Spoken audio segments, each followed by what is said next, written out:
Isa na namang makan adventure with my batchmates. Dito sa Balay Fiesta Buffet, Lower Session Road, Baguio City. With unlimited food at ikaw na mismo ang mag-aayaw. Kung ang tiyan mo ay pang brusko o kaya naman elastic, yung kayang mag-accumulate ng maraming pagkain, abay, sakto ito sa'yo. Dahil sa dami ng food, ikaw na mismo ang mag-aayaw. Yung para bang, ayoko na, busog na ako. Ganun.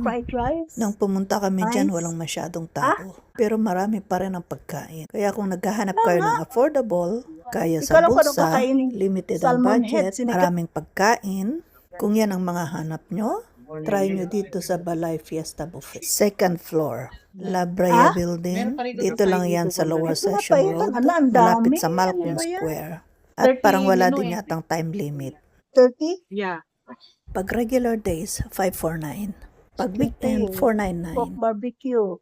Pag senior, 439. Pag kids, 250. Baby back ribs. Free naman pag 3 feet and below. Marami silang pa-promo. Yung sa SM natin po, konti lang.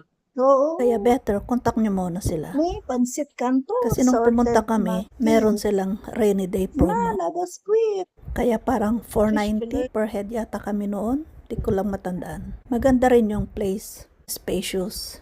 Malinis din. Pati yung toilet malinis din. Kaya pag naghanap kayo ng murang eat all you can, subukan nyo din itong Balay Fiesta Buffet. 30 plus menu. Ang daming pagpipilian. Kaya ayan, nabusog kaming lahat. Another precious moments with friends. Hanggang dito na lang. Salamat. Please like and share. Thank you. God bless. Thanks everyone. Bye-bye.